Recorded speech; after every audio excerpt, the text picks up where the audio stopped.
Hello, and welcome to the Sigma Appathon. We've got 3 builders, 2 hours, and 1 data app prompt. All our builders will be competing for this, the golden goat of data apps. We provide the data, builders create the solution. Only one can have the ultimate data app. So, let's get to it. Alrighty, now we have our 3 contestants. First, we have Ashley Bennett, Senior Associate at Spaulding Ridge. And today, Jason Moffat from Spaulding Ridge will be presenting on behalf of Ashley. Hello, my name is Ashley Bennett. I am a Senior Delivery Associate at Spaulding Ridge, a consultancy focused on bringing outcome-driven cloud solutions to our clients. I primarily focus on modeling, visualization, and being our resident Sigma expert. We have Katrina Meny, who is the Alliance Lead at Aimpoint Digital. My name is Katrina Meny, and I'm the Sigma Alliance Lead at Aimpoint Digital. Aimpoint is a leader in analytics, data engineering, operations research, and AI. Our team includes Sigma experts who've built everything from traditional reports to embedded portals and data applications. It's Eric Heidbreder, who is the owner of Chicago Analytics Services. Hi, my name is Eric Heidbreder. I'm a principal consultant and the owner of Chicago Analytics Services. So we specialize in Looker and Sigma implementations, especially with setting up automations for security using the APIs for both tools. Let's meet our judges. First, we've got Donnie Alfano, who is our SI Partner Solutions Director here at Sigma. Hey, I'm Donnie Alfano. I will be looking at the visual design of the app. So in addition to controls, actions, modals, how you're using writeback, I want to see if this app is going to be competitive on an open marketplace. Alfonso Franklin, our VP of Solutions Engineering. Alfonso Franklin. When I look at data apps, the one thing I think about is the ability to transform an organization through efficiency and get economies of scale with data and get that last mile of information, which is aligning with business rules and workflows. And then lastly, the last mile of analytics, which is human intelligence, which is that writeback. And finally, David Porter, our head of partner engineering at Sigma. Hey, David Porter, and I am the complete opposite of Donnie. I do not care about visual aesthetics. I care about functionality. So I will be judging purely on what the functionality of the app is and how useful I believe it to be. So for your prompt, our 3 contestants were given CSV files with real estate data from the Denver metro area and 2 hours to build a data app in Sigma. Now, as a reminder, your app has 3 qualifications it must meet. The app should feature data warehouse writeback to build a workflow. It should use a scoring model to make a clear buy versus rent recommendation. And finally, it should demonstrate Sigma's capabilities and ease of app development. Looking at the judging criteria, we have a few required features. What is the core of a data app? An input table, a workflow, and some sort of decision-making / outcome that a user is going to have from using the data app. For expected features, we'd want to see actions that do some sort of trigger along the workflow, populate an input table for data writeback, as well as controlled data entry, a clean, simplified user experience that's very direct, easy to understand. In terms of polish and UI usability, we'd want some incorporation of themes. We want to have modals, pop-ups, and we want it to be accessible for all the persona types that might be accessing it. Bonus points for usage of AI, any stored procs, webhooks, custom functions, if you have an approval workflow in there, as well as any security features that can be embedded in there. And today we have the golden goat. The golden goat is online because the golden goat is one of you amazing data app builders. In fact, I wish that we could give all of you a golden goat of your own because it's incredible that you're here, you doing this with us. You've built some incredible stuff. So I know we're going to get into it, but one of you will luckily have this at your desk. Okay, so first up, we have Katrina Meny, who is the Alliance Partner Lead at Aimpoint Digital. Fun fact about Katrina, she actually wrote the book on Sigma. She wrote Spreadsheets for Dummies. So let's take it away with the demo of Katrina's app. Hey everyone, here's a walkthrough of my application. In this build, I wanted to focus on design and using the new tabbed containers. So let's pretend to log in as Aaron. We can use their email and password. If I needed to, I can also sign up, but it's going to tell me that I already exist. So let me go back to the sign up and we'll log in. So this is going to bring me to a blank page where I need to start filling in some information about what I'm looking for in my financial situation. But let's say that Aaron has previously saved some searches. So let's look at this. Let's do the smart investment one.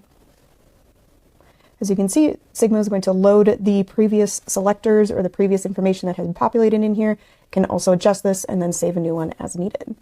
So let's say we are still interested or we're unsure whether we want to rent or buy, but this time we're looking for a 30-year loan term and we have a little bit of extra for our initial investment. So what Sigma is going to do on the back end is use these numbers to calculate what would happen if I invested this amount or if I used this as a down payment. And let's say that Aaron got a large raise, so now they make 190. All right, so that equates to just shy of $5,000 on monthly spend, but what if we do just spend $5,000? Let's look at that at a flat rate.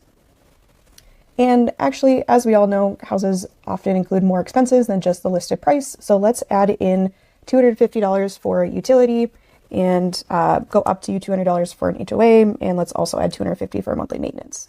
So now we're actually spending this $5,750. So that means since we do have rent and buy both selected here, we can actually spend this amount for utilities, and this information, or the monthly HOA and the monthly maintenance, would just count towards the down payment or the rental amount. But let's select some information about the home.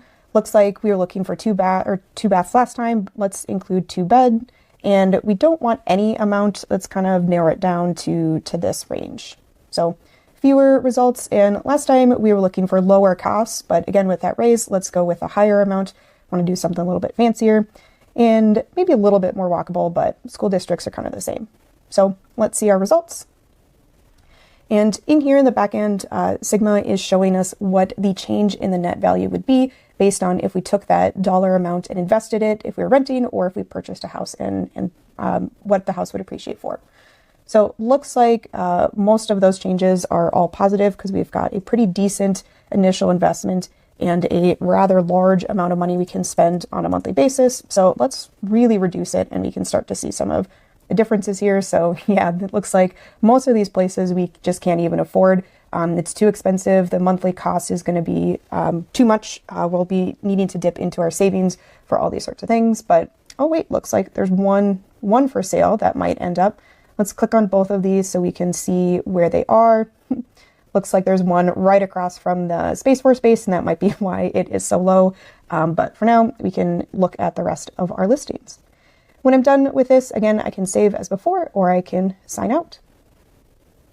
All right, incredible. So, Katrina, thank you for the demo. We'll now pass it along to our judges to ask you some questions. Katrina, that was absolutely amazing. If I'm ever buying a home, I'm coming to you to help me with that analysis. I am curious, what was your favorite data app feature of the bunch, and how does that help users better understand the data? Yeah, my favorite feature in this build was the tabbed containers, which lets you display multiple things within the same space on a page. So if you look at that demo, it's all in the same page, but just with nested containers and different things that let you switch between different things. So it creates this really seamless interface for the end user so that things can pop up or disappear or switch or hide depending on what the end user has opted into seeing. I know you did one tab container in another tab container, but did you do another one within that for inception containers? I did as many as you're technically allowed to do because I wanted to do as many as I could. We have Eric Heidbreder, who is the owner of Chicago Analytics Services.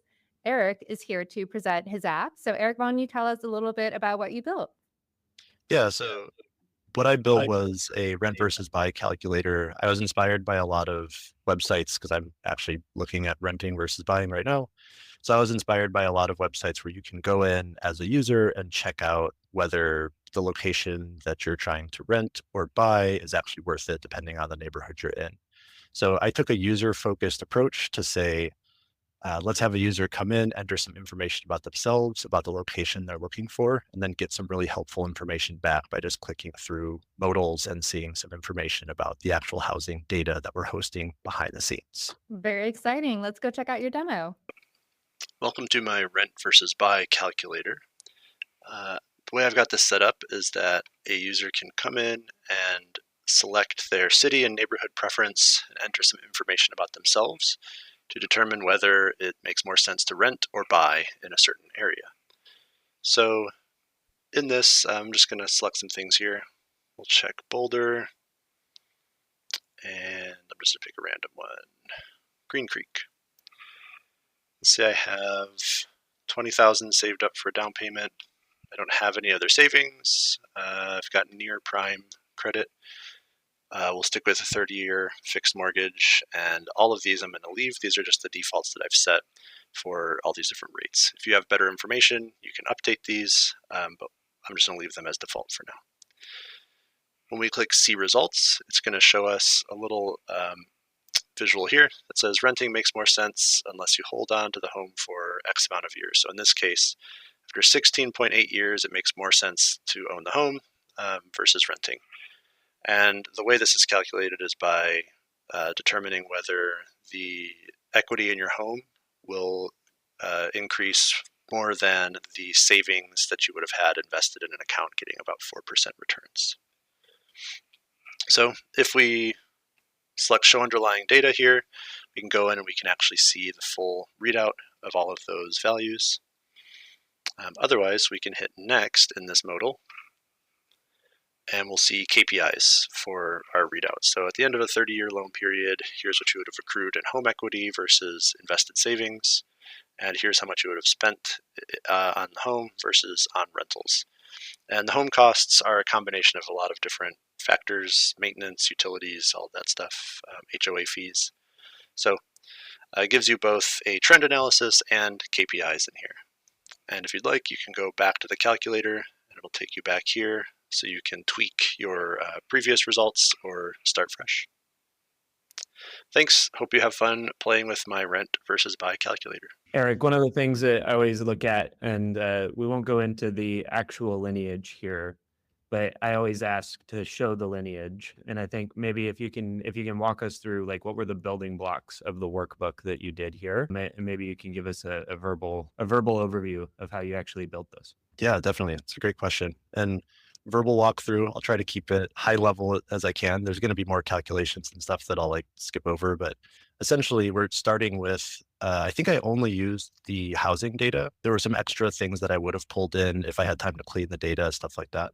Starting from the housing data, essentially having to build out the calculations for, given this home value, and the homes that are in this neighborhood, can we say this is the median or this is the average in this case, because we didn't have a ton of data?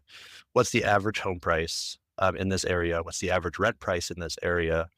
And building out the tables of mortgage, how much are you going to owe versus how much you're going to gain, rent, how much are you going to owe versus how much you're going to gain, building out those tables on their own using Sigma's like built-in financial functions.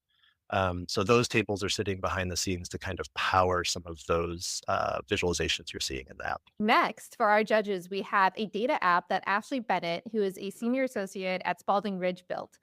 Jason Moffat, her colleague at Spaulding Ridge, is going to present on her behalf. So, Jason, let's get to it. Extremely happy to be here for Ashley and to represent her work. Hope she's enjoying her vacation. In our buying versus renting data app, we can first select a prospect, and it will populate with their specific information in the mortgage rate and down payment, as well as update the housing filters with their specific housing requirements.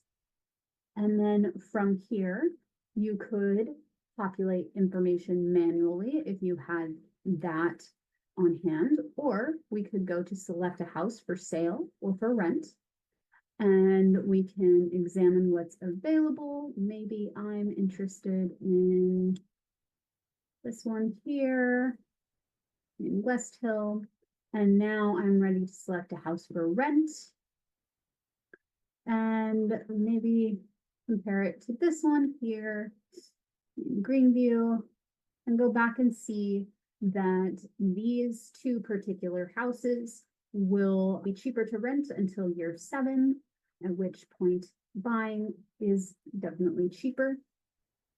You can also adjust the type of loan that you're selecting and how that changes when the break even year is. And then we can also do other things like view our prospect information.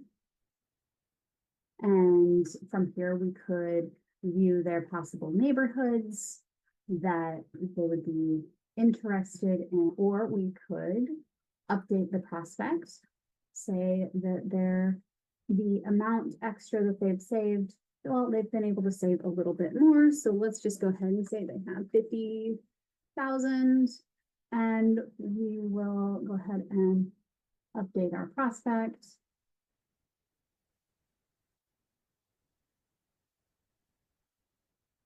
Now, when we go back to prospect information, we see the additional savings has been updated. We could also just completely add a new prospect. I'm just going to add one here, new prospect demo, add in whatever ID you want. And we will say this person makes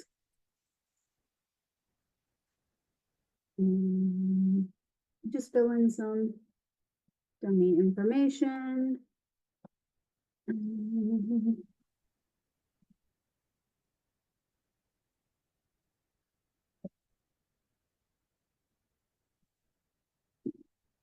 me see. Sure.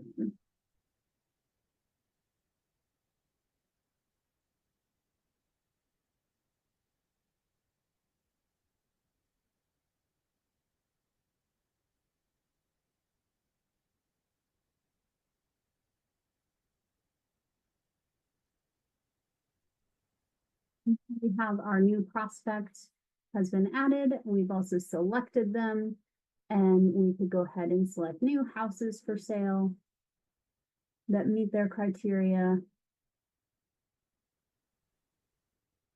And then a house for rent that meets their criteria. And here we go, comparing these two particular houses. They break even in year 4. That is my application.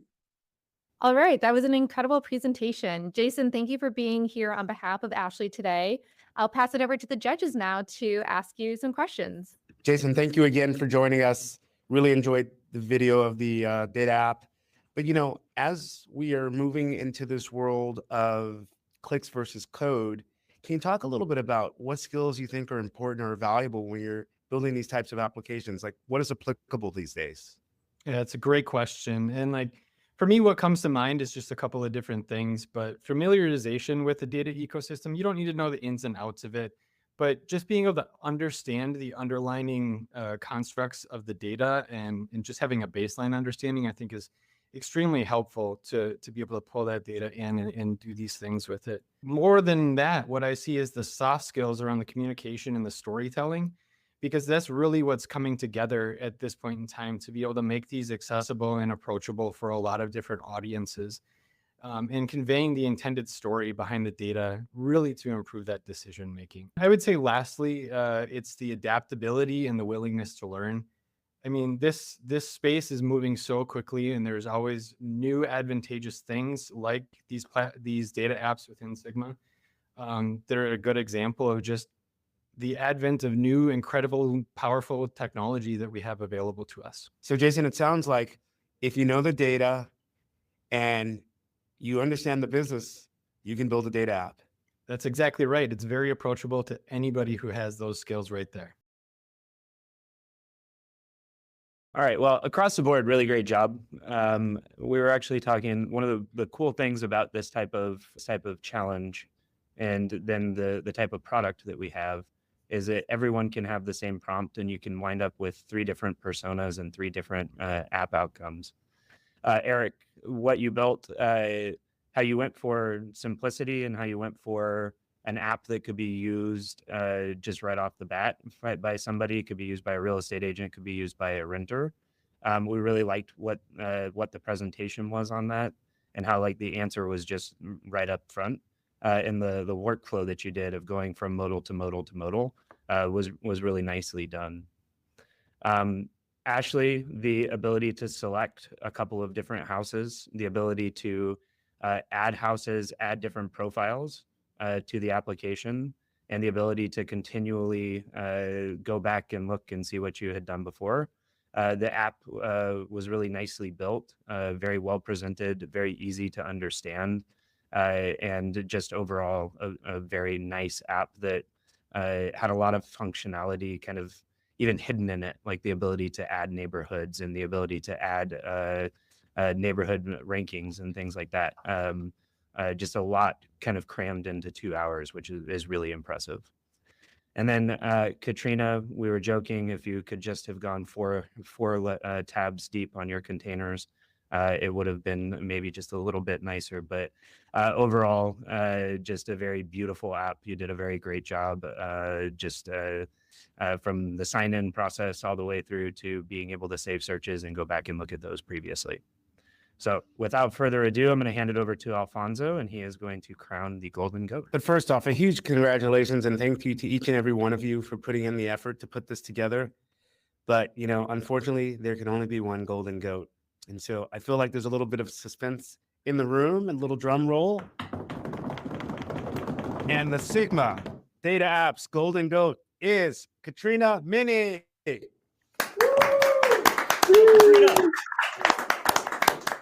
Yay. I would like to dedicate this award to my husband for putting up with me and giving me feedback on my apps and my bar charts and all those sorts of things, as well as just everyone for the rest of the folks who were competing on the Workout Wednesday. I just really enjoy working with all of you guys and super excited to see what everyone has been building in the community. At Porters, you were saying, like, there's so many different ways that we can take this. And I just warms my heart to see everyone working with Sigma and building cool things with it. So again, thank you so much. I'm really excited to make space on my shelf for it.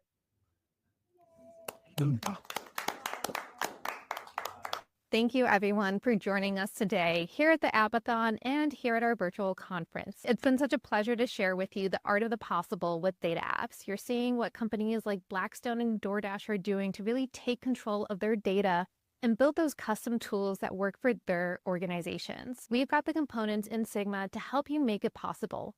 Input tables and writeback, UX components, actions framework, and so much more that's going to be coming out very soon. But don't just take our word for it. You can start building yourself in Sigma or leverage any of the resources that we've showcased today from our tutorials and quick starts, our solutions, and these videos. You know, we really believe that this is the next evolution of analytics and BI. This is what's going to allow you to really take control of your data and harness what's possible for your organization.